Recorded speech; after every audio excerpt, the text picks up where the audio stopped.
Madame, Monsieur, bonjour. Peut-on encore avoir confiance en la justice de notre pays? C'est la question que l'on peut se poser après les découvertes macabres de ces dernières semaines et les rebondissements dans l'enquête sur l'assassinat d'André Coles. Peut-on vraiment arrêter une enquête? Doit-on parler d'incompétence, de dysfonctionnement ou de haute protection? La justice va-t-elle vraiment changer après l'émotion qui a secoué et qui secoue encore tout notre pays? Bien entendu, cette émission sera beaucoup trop courte pour aborder tous ces problèmes, mais rassurez-vous, nous en ferons d'autres. Mes invités ce midi, Gino Russo, le papa de Mélissa, André Van Doren, magistrat national, Jean-Denis Lejeune, le papa de Julie, Christine Matret, présidente de l'association syndicale des magistrats, Marie-France Bott, consultante internationale pour le Bureau international, Christian Devrome, commissaire général de la police judiciaire, Jean-Frédéric Deliège, journaliste à la Libre Belgique, Francine Lina, présidente de la commission de probation de Bruxelles, et Michel Grindorge, avocat. Nous avions également invité le ministre De Clercq, le ministre de la Justice, mais il a décliné notre invitation. Je vous pose la première question de notre consultation téléphonique. Avez-vous confiance en la justice? Si oui, vous appelez le 0900 000 80, sinon vous appelez le 0900 000 90. Messieurs Rousseau et Lejeune, vous avez dit à plusieurs reprises « on nous a menti pendant tous ces mois ». J'ai envie de vous poser la question, est-ce qu'on vous ment encore aujourd'hui? Plus que jamais. Non, rien n'a changé. Pour refaire un petit historique, pour bien situer l'état d'esprit de tout ce qui nous entoure, c'est-à-dire que dans le courant du mois d'août, nous avions envoyé un courrier à tous les parlementaires, donc la Chambre, le Sénat, tous les ministres, les fédéraux. Donc. On avait bien expliqué sur 10 pages toutes les lacunes et tout ce qui ne fonctionnait pas. Donc tout le monde était au courant, que ce soit donc, les trois pouvoirs et toutes les organisations aussi qui sont censées aider les enfants. Je me pose la question, qu'est-ce qu'ils ont fait pendant 14 mois? Parce que nous sommes pratiquement restés seuls, je vais dire jusqu'au mois de décembre. J'aimerais bien que toutes ces personnes nous expliquent, en commençant par le gouvernement. Ne prenons que quelques petits exemples pour ne pas s'étendre. Pendant que Julie et Mélissa, Anne et Effieux étaient dans des caves, dans des trous, il faut quand même savoir que de Anne et son parti, donc le CVP, composait des chansons, hein, que la vie est belle, hein, pendant que les gosses étaient en train de crever. Il faut quand même utiliser le mot, c'était crever. Et alors, je ne sais pas, moi je suis horrifié de voir des Madame O'Cullings ou toutes des personnes qu'on n'a jamais vues pendant 14 mois prendre la parole maintenant, se mettre devant et commencer à lancer toutes des solutions. Là. Mais nous, on n'est toujours pas consultés. Et aujourd'hui, Monsieur Lejeune, est-ce que vous avez l'impression aujourd'hui qu'on vous cache encore des choses? C'est certain qu'on nous cache des choses. Regardez, voilà M. Van Doren, magistrat national, nous l'avions demandé au départ de l'enquête. Pour avoir un magistrat national, parce que c'est un problème qui était national, voire même mondial, il a fallu attendre 14 mois et demi pour que je puisse voir M. Van Doren sur un plateau de télévision, alors que le problème des petites, ben... Monsieur Van Doren, peut-être une réponse. Pourquoi vous n'êtes pas entré plus vite dans le dossier? Nous travaillons toujours en fonction des demandes qui nous sont adressées et il est certain que nous sommes à la disposition d'un chacun et ce que nous avons aussi fait savoir à l'époque que si c'était nécessaire que nous soyons engagés, que nous engagerons comme dans d'autres dossiers. Et vous avez dit ça à qui? Je crois que ce soit au parquet général ou au parquet de Liège. Oui. Mais à l'époque, tout simplement présenter nos Oui, en fait, vous offices. n'avez pas pu répondre directement à la demande des familles, au fond. C'est ça la question. Nous n'avons pas une demande directe. Nous n'avons pas été demandés pour travailler immédiatement dans ce dossier. C'est une faute, à votre avis? Il y a là une responsabilité ou pas? Il est certain que notre travail à nous est un fonctionnement immédiat dans tout ce qui est la lutte contre le terrorisme et la criminalité organisée et que, disons que les données dont nous disposions ne faisaient pas directement apparaître qu'il y avait un lien avec une criminalité organisée. Oui, donc là, ce sont des erreurs, en fonction des renseignements qui étaient disponibles à ce moment-là. Donc là, on peut dire que ça a mal fonctionné. Je n'oserais pas dire cela, je n'oserais pas Non, mais directement... non, il faut le dire. Dites que ça a mal fonctionné, puisque maintenant, je vais dire, tout éclate au grand jour, enfin une partie, il faut dire que ça a mal fonctionné.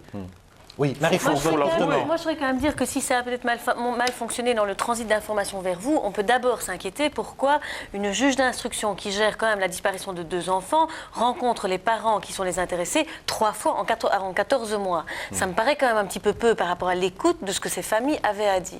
Et ce qui me paraît important aujourd'hui dans tout ce qui est en train de se dire politiquement et en termes de stratégie, on va changer ceci, on va changer cela, moi ce que je regrette, c'est qu'on n'ait pas été capable de mettre l'ensemble des familles d'enfants disparus, des petites mortes comme Julie et Mélissa, Anne et Effium, et aussi de ceux qu'on n'a pas retrouvés aujourd'hui et pour lesquels on n'a pas de réponse, et qu'en mettant ces familles autour de la table, et ces 12 ou 13 familles francophones et néerlandophones, on puisse faire le bilan de l'ensemble des choses qui n'ont pas fonctionné. Parce que ça n'a pas fonctionné pour Julie et Mélissa, mais ça n'a pas fonctionné dans d'autres dossiers, et d'autres dossiers qui datent déjà depuis 91. Oui, mais ce qui est grave, c'est qu'ils étaient tous informés, puisqu'ils ont reçu tous un courrier qui expliquait tout en détail ce qui se passait. Donc ils ne peuvent pas dire aujourd'hui, on n'était pas au courant, on n'a pas reçu des informations.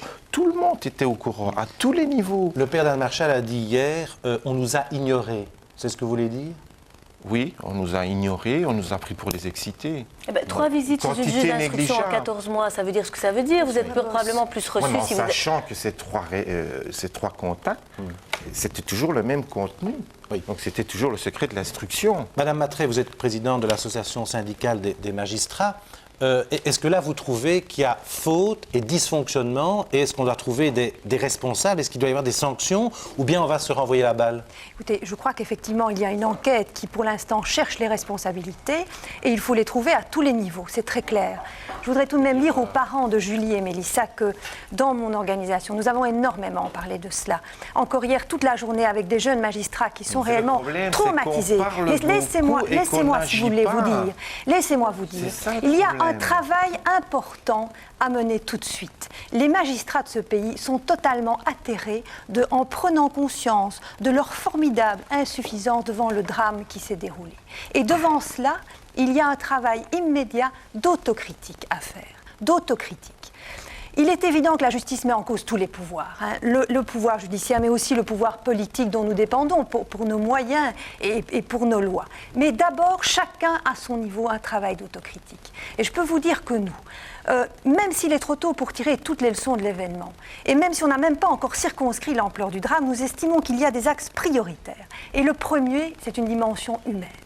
Il est évident qu'il faut réfléchir à la communication, à l'humanisation de la justice, à la place de la victime dans le débat judiciaire.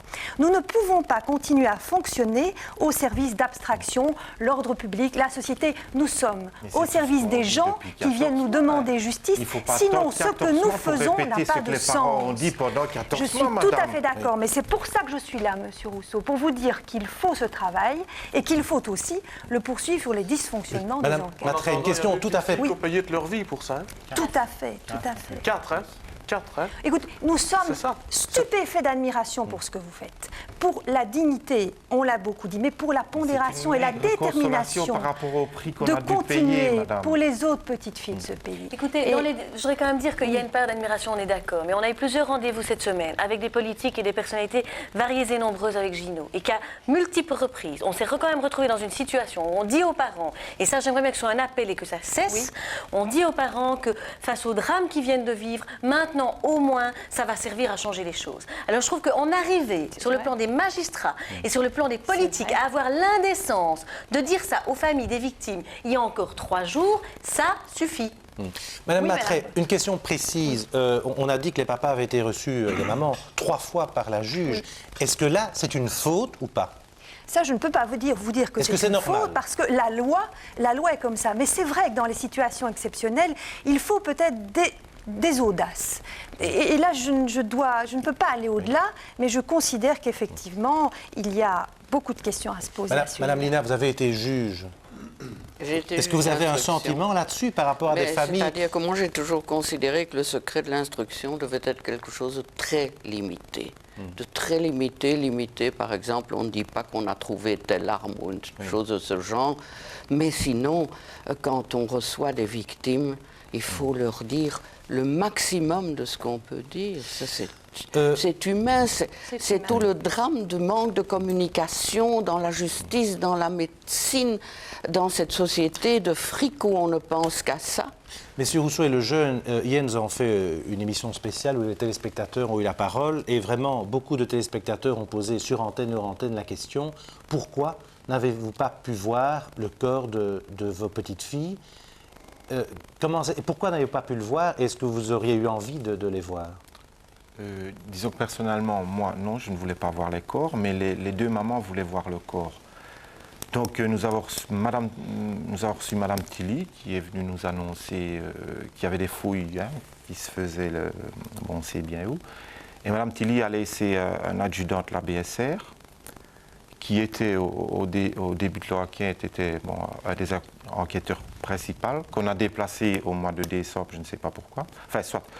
Et alors on a appris ça par téléphone, que Julie et Mélissa étaient décédées, mais ça ne s'est pas passé tout simplement. D'ailleurs, on a reçu un coup de téléphone, j'ai peut-être un sourire, mais c'est nerveux, en disant, bon, voilà, on a déjà retrouvé 2 jambes. Et puis on a raccroché. Donc ça, c'est la première information qu'on a eue concernant Julie et Mélissa. Donc on a dû encore attendre une demi-heure. Et entre cette demi-heure, j'ai reçu un autre coup de fil, c'est moi qui ai décroché, de la gendarmerie ou de la PJ de Liège, je pense que c'est de la PJ de Liège. Et quand j'ai décroché, que j'ai dit voilà c'est monsieur Rousseau, on m'a dit condoléances. Fait que j'ai tapé le téléphone, j'étais très énervé évidemment. Monsieur, je vais dire monsieur Le Sage parce que j'en ai marre de dire le gars de la BSR, a pris le coronet et puis m'a dit écoute rassure-toi, non, le gars s'est trompé, il a cru que parce que Madame Tilly était à la maison, bon, que c'était qu'elle venait annoncer la mort. Donc entre-temps Madame Tilly est partie, oui, Madame Tilly, et alors on a dû attendre une demi-heure et après une demi-heure on a dit voilà c'est Julie et Mélissa, elles sont mortes. Hein. Donc l'étape suivante ça a été que Madame Tilly est revenue avec monsieur le ministre. Et alors la question a été, bon voilà, Julie et Mélissa sont décédées, d'accord, les preuves où sont-elles? Ah, les preuves. On a fait des radios. Et des radios, et vous avez comparé à quoi? On les a comparées avec les radios de l'hôpital. Quel hôpital? Quelle radio? Donc on n'a jamais eu de preuves au jour d'aujourd'hui, on a eu juste les boucles d'oreilles de Mélissa. C'est tout ce qu'on a eu comme preuve. Donc à ce moment-là, les 2 mamans sont descendues au parquet de Liège pour voir les corps. Ce qu'on leur a refusé pour leur biais psychologique. Donc c'est un CLOPS de Liège qui a décidé du biais psychologique des mamans. Je vous arrête tout de suite. Est-ce que ça c'est normal qu'on empêche des mamans qui peut-être vont vouloir faire leur travail de deuil, qui ont envie de voir le corps des petites? Est-ce que c'est normal qu'on leur refuse, M. Van Doren? C'est un très gros problème. Est-ce que c'est la loi? Ce n'est pas la loi, mais je crois qu'ici, ça a été fait dans un but... bon, ça a peut-être été mal interprété, mais je crois que ça a été... 14 mois qu'on interprète mal, et même après le décès des petites, on décide encore pour nous de notre état psychologique. On ne peut pas voler la mort d'enfants à leurs parents. Il faut aussi arrêter. Qu'on appelle des parents pour leur dire on a d'abord trouvé des gens, mais attendez, on vous rappelle. C'est un point de vue humanisation. Du point de vue humanisation, ce qu'a dit M. Di Rupo à la télévision hier est bien sympathique, mais ça me paraît beaucoup plus grave que ça. Vraiment beaucoup plus grave que ça. Et je ne pense pas qu'il y ait aucune loi qui permette de dire qu'on ne peut pas voir les corps. Je trouve que le choix était posé à l'égard des mamans, point. Je voudrais quand même dire une petite chose, c'est que cette question a été reposée il y a quelques jours à M. Bourlet et à vous aussi, M. Van Doren, et je crois que vous êtes d'accord pour faire le maximum de choses tous les deux, pour récupérer cette situation et qu'on arrive à gérer ça avec les mamans, avec un soutien évidemment, et que ça ne soit pas fait n'importe comment. Donc est-ce qu'il y a erreur là? Est-ce qu'il y a erreur? Je crois qu'ici, je crois qu'ici, il faut bien se rendre compte que ça a été fait dans un but. Il y a peut-être eu une erreur psychologique, mais le but était justement... Il y a une erreur psychologique, M. Oui, Van Doren. mais justement, je vous dis, le but a été peut-être justement d'éviter cette erreur qui a quand même été commise.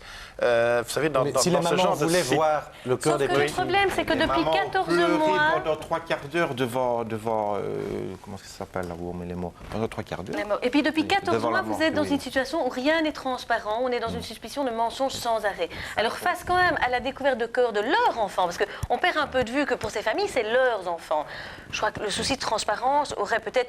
Qu'il y ait un choc chez les mamans, il n'y a aucune certitude, mais je crois qu'il y a une part du choc qui est réelle, et le fait de ne pas voir permet aussi à l'imagination de penser beaucoup de choses. Monsieur Lejeune, que désire votre femme maintenant après tout ça? Ma femme aurait bien voulu la preuve que c'était bien Julie, puisque, bon, Julie avait une montre, on n'a pas retrouvé la montre. Oui. Elle a demandé une mèche de cheveux, il a fallu négocier pour essayer d'avoir une mèche de cheveux de Julie. Ça n'a pas été facile, d'après ce qu'elle m'a raconté. Alors, comme on nous a menti, je vais dire, pendant autant de temps, on pouvait aussi nous mentir sur la mort de Julie et Mélissa, peut-être pour qu'on se calme, pour ne pas qu'on aille un petit peu trop loin dans nos discours. Alors, elle voulait la preuve que c'était bien. Bon, moi, on n'est pas sûr aujourd'hui. J'ai parlé à Sarre-la-Bouissière avec un commissaire qui était sur place quand on a retrouvé les petites. Il m'a dit que les petites étaient encore bien. Donc, on savait les identifier.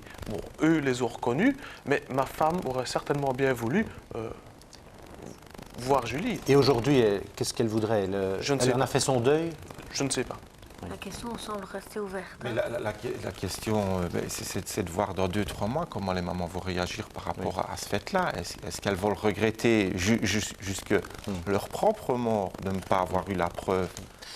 Madame Mattray, ce que vous venez d'entendre, ça va vraiment à l'encontre de ce que vous voudriez comme changement?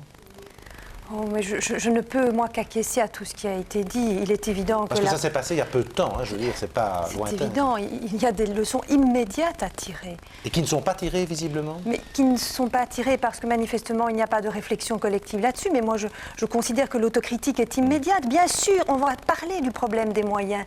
Mais chacun à notre niveau, si on n'essaie pas d'inverser des usages qui font autant de dégâts que cela, c'est vraiment à désespérer, Alors, effectivement. Monsieur Rousseau, c'est quand même pas la première fois que des enfants sont enlevés. Il y en a Elisabeth, il y a 6 ans qu'elle a été enlevée. On n'a rien fait pour améliorer ça. Alors je me demande, est-ce qu'on a envie d'améliorer le système? Écoutez, parce que ça profite à des gens riches.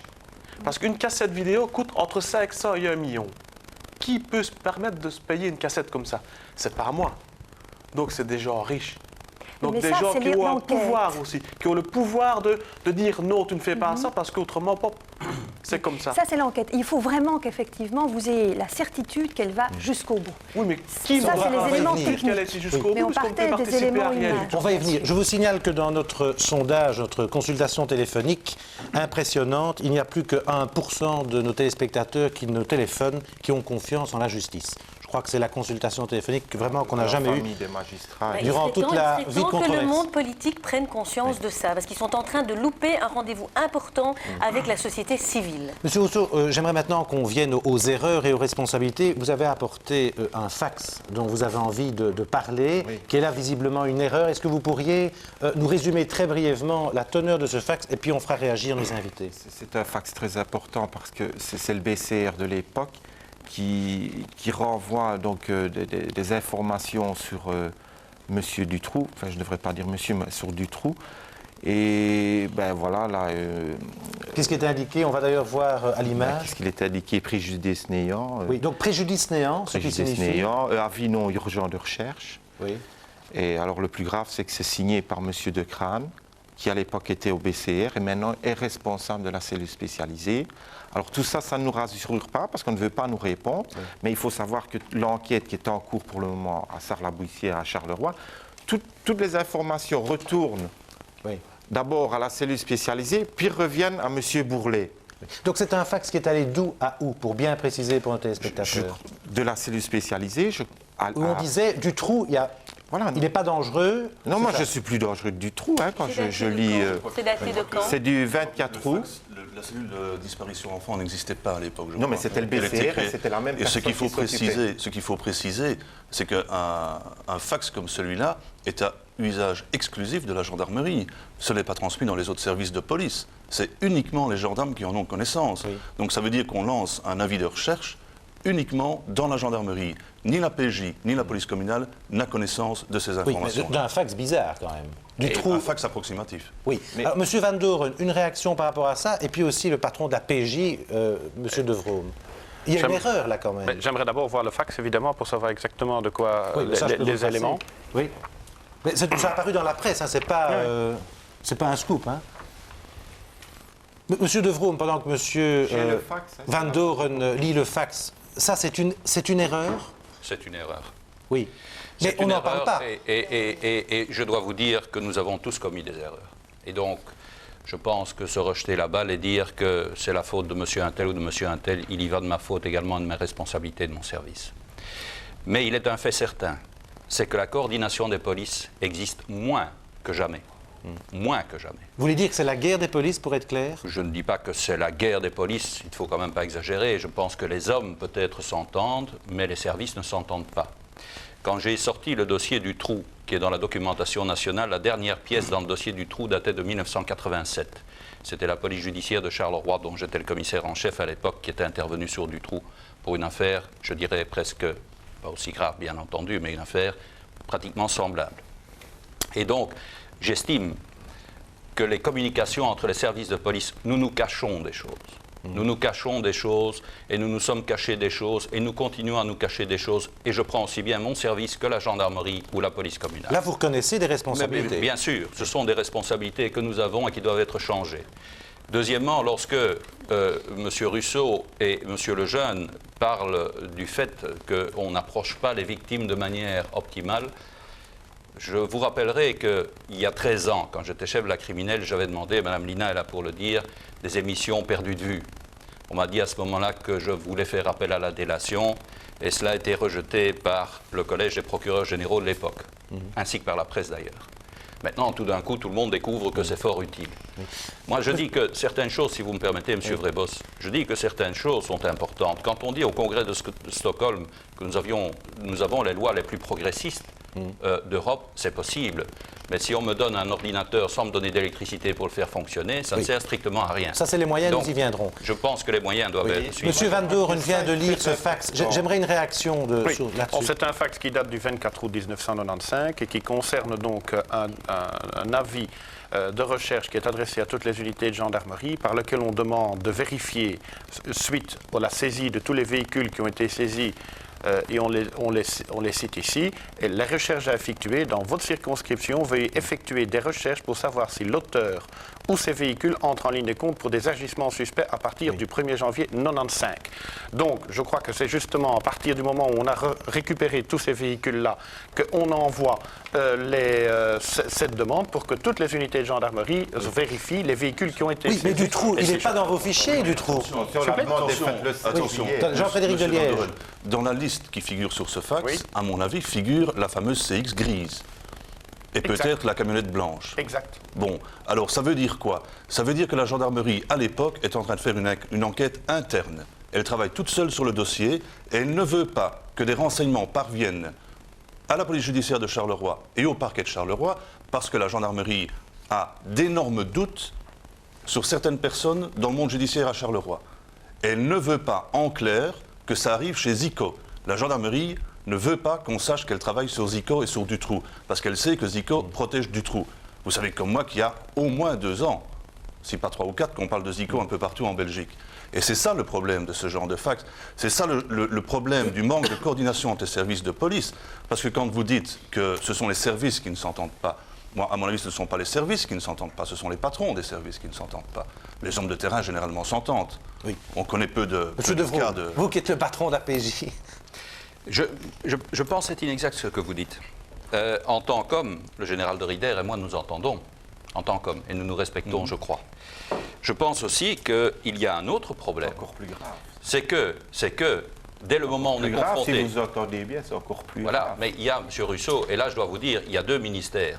Il y a le ministère de l'Intérieur et il y a le ministère de la Justice. Oui, si on peut parler du ministère de l'Intérieur, qui m'a parlé de budget quand j'ai été le trouver concernant Julie et Mélissa, et qui m'a demandé de me faire une idée que c'était sûrement un isolé qui les avait assassinés, jetés dans un coin.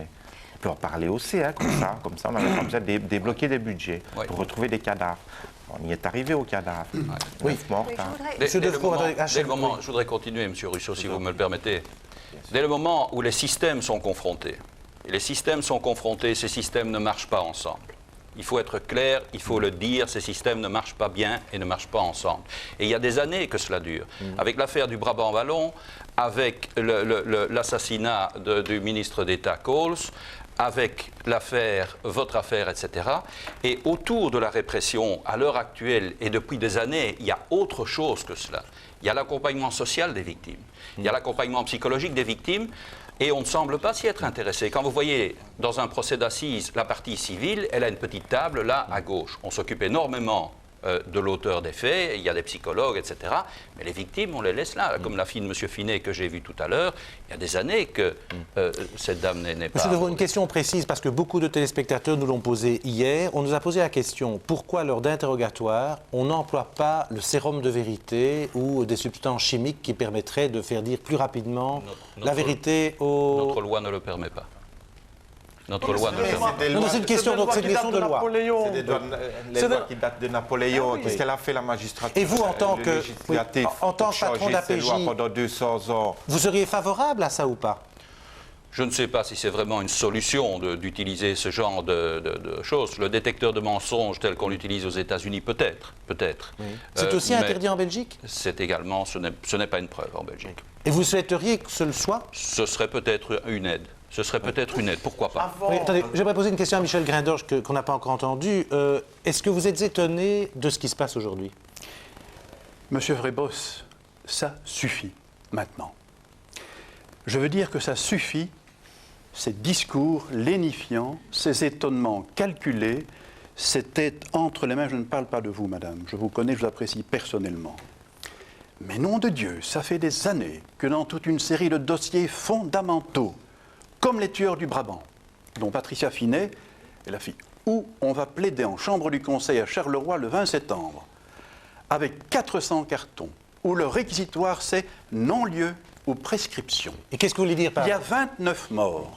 Je dis que dans ce dossier-là, on a protégé, on a dysfonctionné, on a délibérément orienté les pistes dans des lieux et des circonstances pour égarer les recherches, et que il y a eu dans la gendarmerie, dans la sûreté de l'État, chez des personnages politiques importants, des responsabilités écrasantes, et nous sommes bien déterminés à aller aussi jusqu'au bout. Grâce à eux. Ce sont des accusations graves, ça. Mais vous avez des noms ou ça reste flou? Laissez-moi le temps d'agir. Quand j'ai l'habitude de dire un nom, je l'ai fait en 84 pour dénoncer publiquement un tribunal de commerce corrompu, après 42 lettres au ministre Jean Gaulle, après des visites au procureur général, M. Van Onstee, qui disait mais oui, mais bien sûr, mais n'est-ce pas, mais évidemment, et rien ne bougeait. Alors moi, je garde confiance en la justice, oui, mais en m'appuyant sur eux, sur la population dans ce qu'elle a de sain, sur des magistrats qui veulent changer les choses réellement, mais nous sommes déterminés aussi à aller jusqu'au bout. Dernier mot, le dossier des paracommandos, je ne profite pas de l'émission, mais nous sommes ici ensemble dans un processus de justice qu'une population attend. J'ai vu ce matin un cholage qui nous permettra de connaître ceux qui prennent les cassettes de tout cela. Le dossier des paracommandos qui ont été abattus à Kigali, il y a 240 000 signatures qui demandent une commission d'enquête parlementaire. Et on dit non, et peut-être, et on verra. Ça suffit, cela. Ou bien nous allons vers une crise politique et une crise de justice, et nous l'affrontons démocratiquement avec leur dignité, mais leur détermination aussi, ou bien on va recommencer à nous dire « je ne crois plus ». Donc, j'ai confiance dans la justice, mais en m'appuyant sur eux et sur la population et sur des magistrats et des policiers honnêtes, par rapport à toutes les compromissions, parce que dans l'affaire des pédophiles, il faudra remonter loin, et peut-être y a-t-il un magistrat important qui est impliqué. Mettons bien les choses au point. Oui, vous dites, et dans d'autres domaines aussi. Peut-être un. Ou plusieurs. Oui. Vous avez des informations ou vous dites ça en l'air? Je crois que laissons évoluer les enquêtes. Et faisons confiance à M. Bourlet quand il dit si on laisse aller jusqu'au bout. Oui, mais justement, Jean-Frédéric de Liège, on parle là de protection. Vous avez été un des premiers la semaine dernière à faire le lien entre l'affaire Dutroux, si j'ose dire, et l'affaire Coles. Est-ce que vous pensez qu'il y a des protections dans notre pays? Est-ce qu'on a des preuves? Ou bien est-ce que ce sont des rumeurs et des paroles en l'air? Soyons bien clairs, je n'ai pas établi de lien entre deux affaires criminelles. On établit des liens entre les protagonistes que l'on retrouve dans un certain nombre de dossiers en Belgique depuis au moins 4 ans, si pas plus. Est-ce qu'il y a un système mafieux? Est-ce qu'il y a protection? Mais écoutez, je ne vais pas répondre moi-même. Je vais vous citer une lettre d'Armand Spirlet, avocat général à Liège, qui le 24 mars 1994 écrivait à Léon Gillet « Le magistrat national, enfin, c'est M. Van Doren, après avoir confronté les données recueillies à Neuchâteau, donc par le juge Conrot et ses enquêteurs, avec d'autres données relevant de dossiers qui nous sont étrangers, pas à l'étranger hors de Belgique, qui sont étrangers à la juridiction liégeoise, a été formelle. La mouvance Van der Bist, qui était passée sous mandat d'arrêt cette nuit, ressortit à l'évidence un mouvement mafieux d'envergure internationale. Alors, je crois qu'il est maintenant temps de le dire, on est confronté on ne l'a pas admis depuis des années, mais on est confronté maintenant en Belgique à un véritable phénomène de criminalité organisée. Ce qui veut dire tous ces dossiers ont des trouve... liens entre eux. Ça ne veut pas dire qu'Andy Coles a été tué à cause des affaires sordides de pédophilie de Dutroux. Ce n'est pas ça. Le problème, c'est qu'on retrouve des personnages identiques dans tous ces dossiers. Alors la question... On a en Belgique, on peut comparer le système judiciaire à une pyramide, depuis les enquêteurs de terrain jusqu'au parquet général. Et si on fait des coupes dans cette pyramide, on s'aperçoit à un moment qu'il y a une tranche qui est pourrie, passez-moi l'expression, mais qui est pourrie de la base au sommet. Oui, Monsieur Van Et Doorn... j'ajouterai à ça, pour balayer devant ma porte aussi, que cette tranche qui est pourrie a des complicités aussi dans les médias. Et ça veut dire quoi, cela, pourri? Ça veut dire Monsieur Van Doorn, quand vous entendez ça, corrompus. vous acquiescez? Il y a des gens corrompus, il y a des gens dont on utilise l'incompétence et l'inefficacité pour faire ces petites affaires, pour se couvrir. Il y a des gens qui ne veulent pas parce qu'ils sont... Les nominations de magistrats sont politiques. Je veux dire, ce n'est quand même pas un hasard que les nominations de magistrats soient politiques, qu'on ne vienne pas me dire que la justice est indépendante, ou sinon le monde politique ne s'occuperait pas des nominations des magistrats, des commissaires de police judiciaire et des officiers de gendarmerie. Monsieur Van Doorn, une réaction par rapport à ce que dit Jean-Frédéric de Liège. Est-ce que c'est pourri comme il a dit, une coupe du bas jusqu'en haut? Écoutez, c'est difficile de répondre là comme ça à ce sujet-là. Ce que je peux confirmer dans cette affaire-là, c'est qu'à partir du dossier des titres dans lequel, avec M. Bourlet, j'ai énormément travaillé, il est certain qu'on arrive à découvrir un système de criminalité organisée et dont les noms des personnes que nous avons découvertes à l'époque ressortent aujourd'hui. C'est exact. Mais ça reste encore à un niveau relativement bas. Jean-Frédéric de Liège parlait de personnalité. De l'enquête du trou et de l'enquête sur l'enquête et toutes ces histoires-là, parce que bon, je crois que c'est les gens ont besoin de savoir. L'enquête du trou fait partie de ce phénomène. Non, mais il y a une enquête sur l'enquête, nous sommes bien d'accord. C'est Mme Tilly qui va faire cette enquête sur cette enquête, donc ça va être jugé parti, donc ça va encore se passer à Liège. Hein? On a fait semblant de désigner un avocat d'office concernant Dutroux. C'est encore un avocat de Liège qui ne traite que des dossiers d'extrême droite. Alors que nous, parents, nous savons très bien qu'il est nommé depuis 15 jours.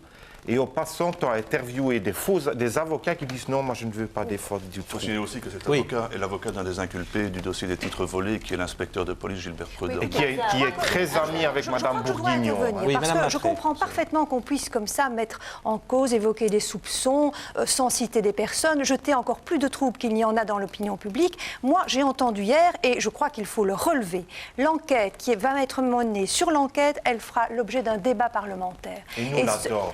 Vous, là-dedans, vous devez, à mon avis, comme nous, exiger d'être partie prenante. Parce que vous avez raison de dire que c'est un rapport unilatéral. Mais on a des questions cruciales auxquelles on ne veut pas nous répondre pour la suite de cette enquête. C'est encore les victimes qui doivent exiger d'être partie prenante. Non. Si elles le souhaitent, moi, je vous garantis que c'est pas si elles le souhaitent, madame, ça devrait être d'office.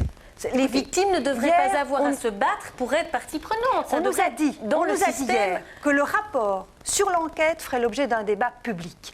Attendons ce rapport, permettons aux enquêteurs d'aller jusqu'au bout, en ce compris s'il le faut, jusqu'au très haut magistrat, et puis on verra quelle est l'ampleur du problème. Mais jeter la suspicion de manière générale sur des tranches de la magistrature, il y a certainement des personnes dont il faut vérifier d'éventuelles implications. Jean-Frédéric de Liège veut réagir.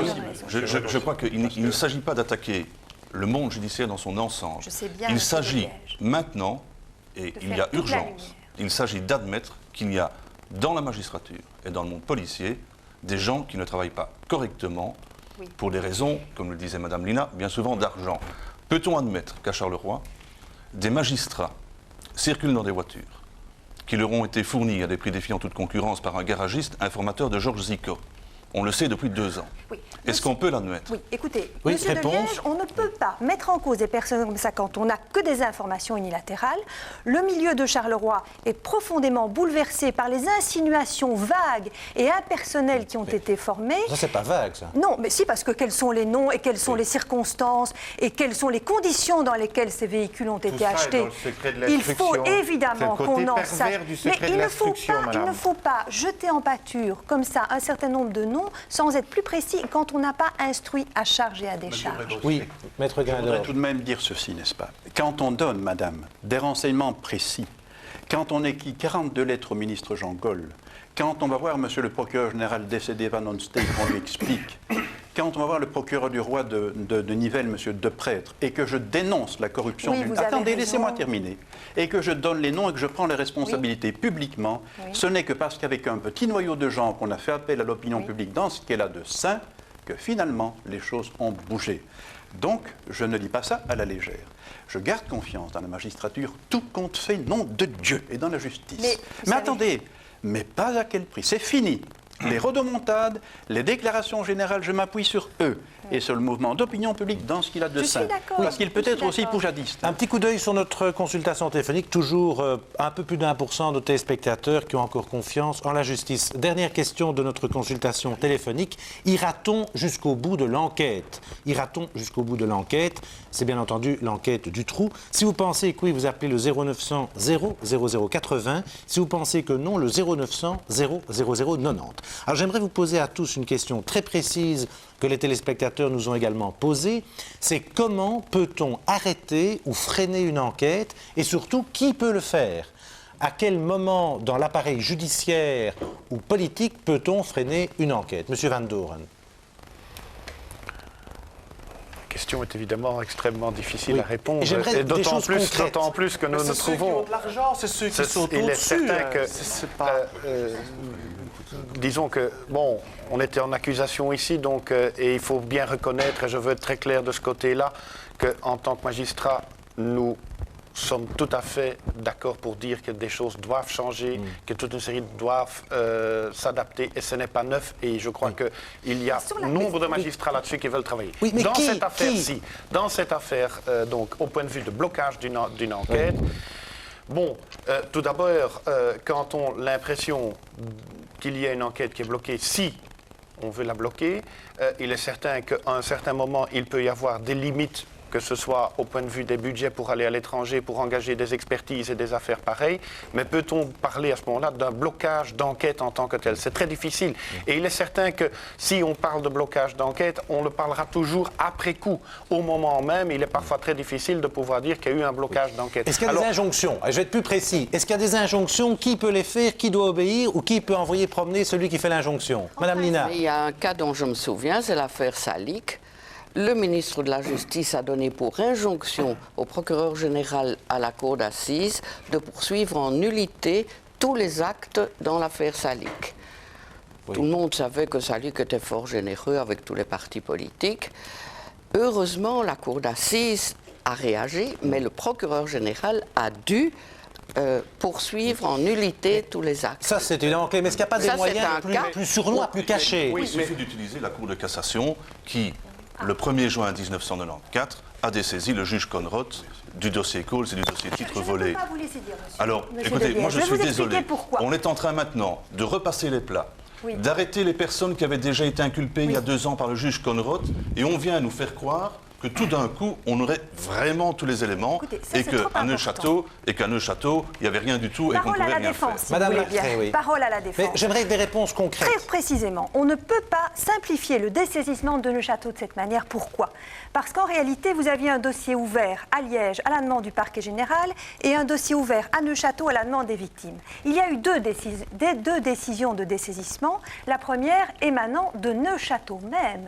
C'est la chambre du conseil de Neuchâteau qui, après avoir entendu tous les points de vue, sur la base d'une décision parfaitement légale, a organisé le transfert à Liège. C'est vrai que la famille d'André Coles, c'était parfaitement légitime, qui avait confiance en Neuchâteau, probablement pour des problèmes de communication meilleurs, a immédiatement ressaisi M. Conrot.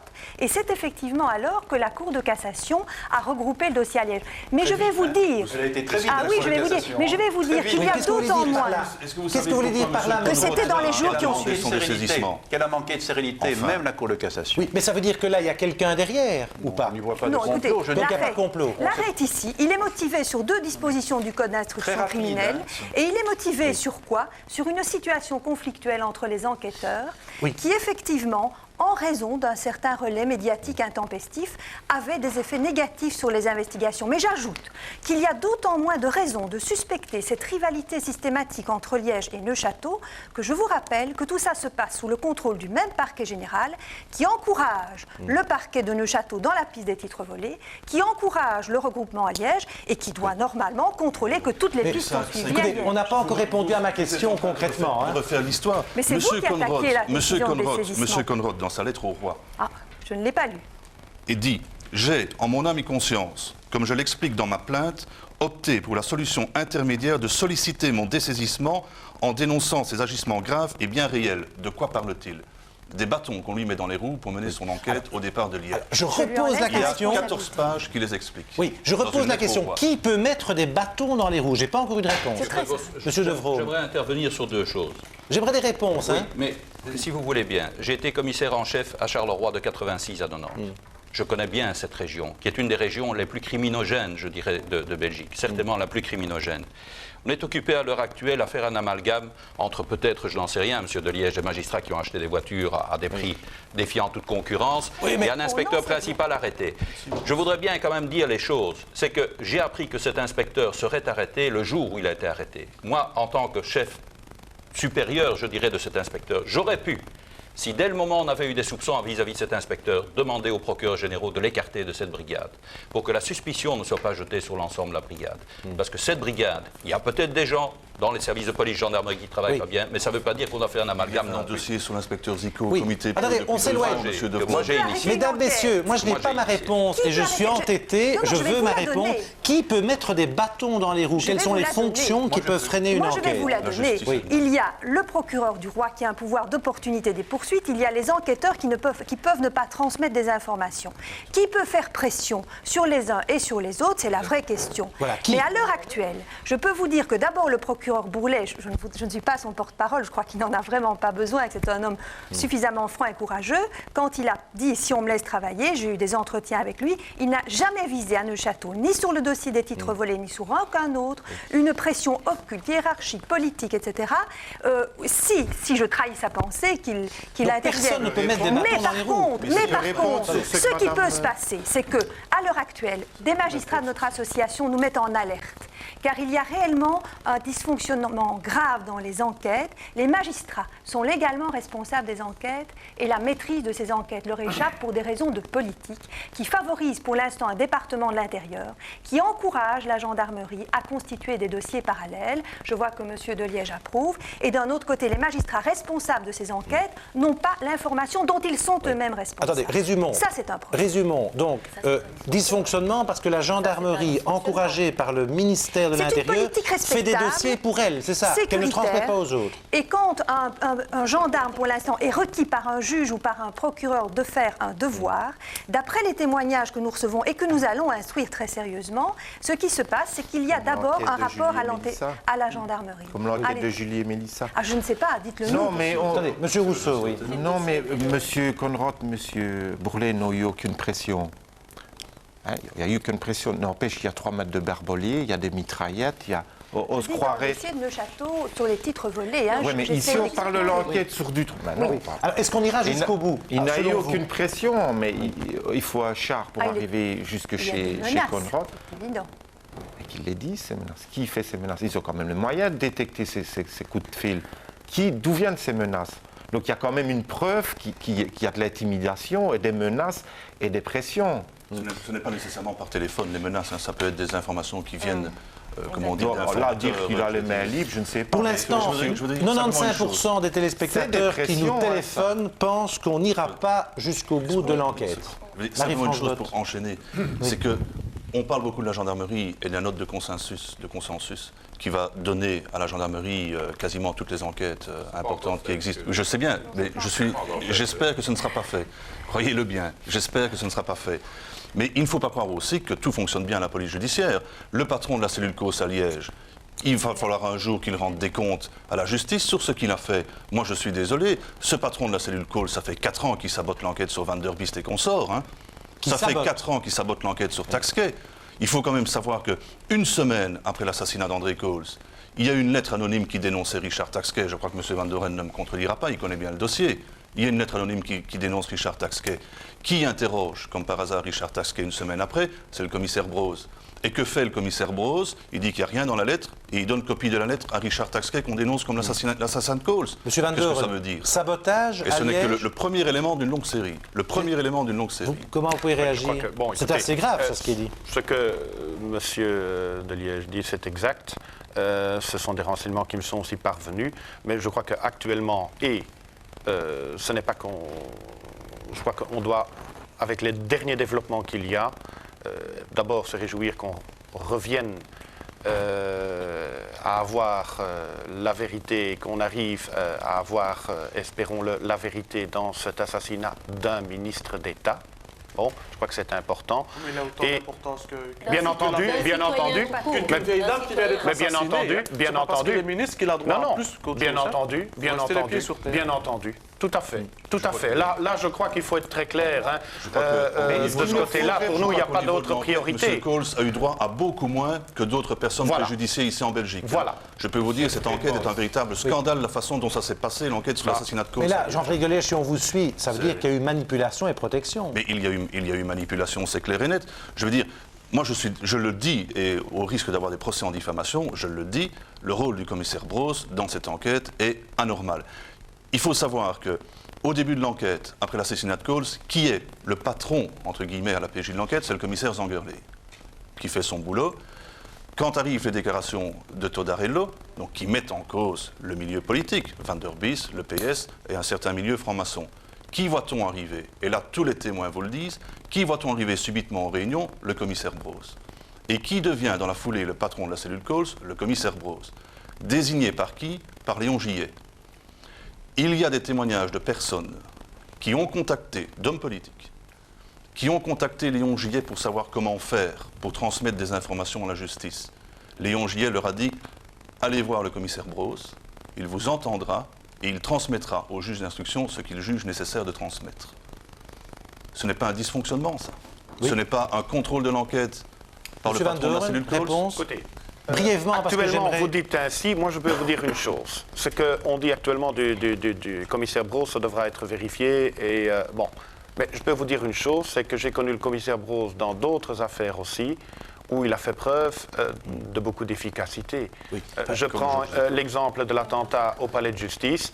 Il a eu un rôle prépondérant là-dedans. Et donc, à partir de ce moment-là, si moi, il y a quelqu'un qui vient chez moi et que j'ai une enquête qui est en cours et qu'il y a quelqu'un qui vient avec un renseignement, ben, il est normal. Si moi, on vient me demander, je l'enverrai aussi chez le policier en question qui est chargé de l'enquête. Donc, je crois que de ce côté-là, bon, Oui. j'en vois aussi parfois des gens Messieurs, on vers va les policiers. on c'est va normal. pas prolonger, parce que ce n'est pas le débat. Ce que j'aimerais maintenant, il nous reste quelques minutes, c'est parler des moyens. Madame Lina, vous êtes présidente de la commission de probation de Bruxelles. Oui. Ira-t-on au bout de l'enquête, avez-vous demandé? Oui, ira-t-on au bout Moi, j'aimerais répondre avec la détermination, le courage des familles, des enfants. Je dis que c'est possible avec l'aide de magistrats et de policiers honnêtes. Moi, Très je brièvement, voudrais attendez, ajouter Madame Lina, juste une petite chose j'aimerais en là-dessus. 2 mots que vous nous disiez si vous trouvez qu'il y a les moyens dans cette commission de probation. Il y a des choses qui vous révoltent. Très brièvement. Ces moyens sont absolument dérisoires, ridicules. La commission exemple. de probation de Bruxelles comprend un certain nombre d'assistants sociaux qui ont actuellement plus de 100 tutelles chacun. Ce ne sont évidemment pas tous des pédophiles, il y a des petits délinquants, mais les petits délinquants, on doit aussi Si vous avez s'en un cas, occuper. j'aimerais que vous le citiez, vous me l'avez dit au téléphone. Oui, eh bien, un cas, il y a des pédophiles et à chaque réunion de la commission, on nous expose un cas de pédophile. Il y en a eu un il y a quelques mois. C'est un pédophile condamné dans un autre arrondissement qui est un prêtre et qui doit se retirer, suivant les conditions de probation, dans une communauté religieuse. Il arrive dans l'arrondissement de Bruxelles, le dossier nous est donc transmis et le magistrat de l'autre arrondissement me téléphone en me disant « Savez-vous que dans cette communauté religieuse, il y a des troupes de scouts ?» Oui, donc là, c'est vraiment... ce qu'on Alors peut appeler un beau l'assistant, dispositif. Oui. là on l'a su, Rousseau. l'assistant Je veux bien poser social une est question qui allé. me paraît primordiale pour la suite de cette enquête. Le rôle de M. Van Doren au milieu du jeu de qui l'explique ce rôle? Parce que moi, je ne l'ai pas encore compris. Oui, ben, M. Van Quoique Doren. j'ai mes idées sur le rôle de M. Van Doren, mais il n'a pas encore expliqué son rôle. Hein. Oui, en deux mots. Je vais pas demander. Non, mais je veux dire, je suis d'accord avec vous, mais en fait, D'accord. ça fait 10 jours, 15 jours, je ne sais pas que les petites soient décédées. Nous autres, on ne nous a toujours pas expliqué le rôle de M. Van Doren au milieu de toute cette histoire, avec sa 23e brigade. Est-ce qu'on pourrait savoir ça? Il n'y a pas que la 23e brigade. Donc, en fin de compte, on est 2 magistrats nationaux. Notre tâche est, en matière de terrorisme et de criminalité organisée, de veiller à une bonne coordination, notamment quand il y a plusieurs dossiers entre parquets, quand il y a un support à donner à un parquet. C'est ce que nous faisons avec M. Bourlet, ce que nous avons fait à l'époque avec les titres avec M. Bourlet. Et ça, c'est notre tâche. Et notre tâche est ici, c'est de veiller à ce qu'il y ait justement toute la coordination nécessaire. Par exemple, le transfert rapide des dossiers qui étaient ceux d'Annenefje, de Bruges vers Neuchâteau, ces interventions-là. Tout cela est notre travail. Et dans ce travail-là, nous sommes chaque fois demandés. C'est M. Bourlet qui a fait appel à moi, donc le lundi soir, quand l'affaire avait directement une orientation. Donc, dans la première phase, à la disparition même, et c'était normal, il n'avait pas directement pris contact. Dès qu'il a vu dans quelle direction on s'orientait, il a pris contact avec moi. Monsieur Lejeune, Et depuis lors, nous avons travaillé ensemble dans cette affaire-là, comme nous travaillons avec tous les parquets du pays, et où nous avons encore beaucoup d'autres dossiers. Monsieur Nous Lejeune, sommes à 2 brièvement, pour cela. il nous reste 30 secondes.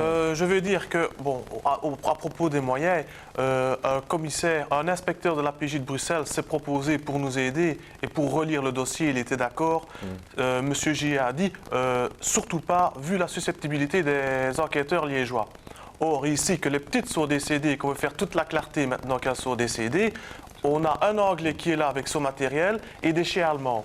Il y a tout le monde qui vient, c'est international maintenant. Mais de Bruxelles à Liège, ça ne me passait pas. Marie-France Bonne, Moi, je voudrais quand même le dire- mot de la fin, Le sur mot les de la moyens, fin, on fera une autre émission c'est que là-dessus. je pense qu'à ce stade-ci, entre le montage de M. Bourlet, M. Conrod et M. Van Doren, on a encore l'espoir d'aller jusqu'au bout. Et cet espoir, il faut le maintenir. Je puis vous dire une chose, et ça je veux être très clair de ce côté-là.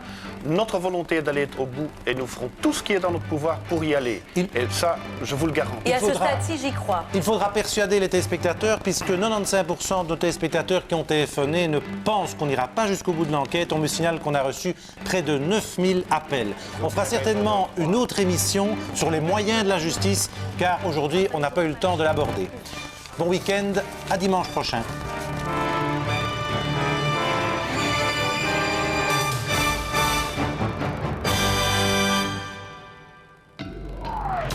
Du terrain au vestiaire, les joueurs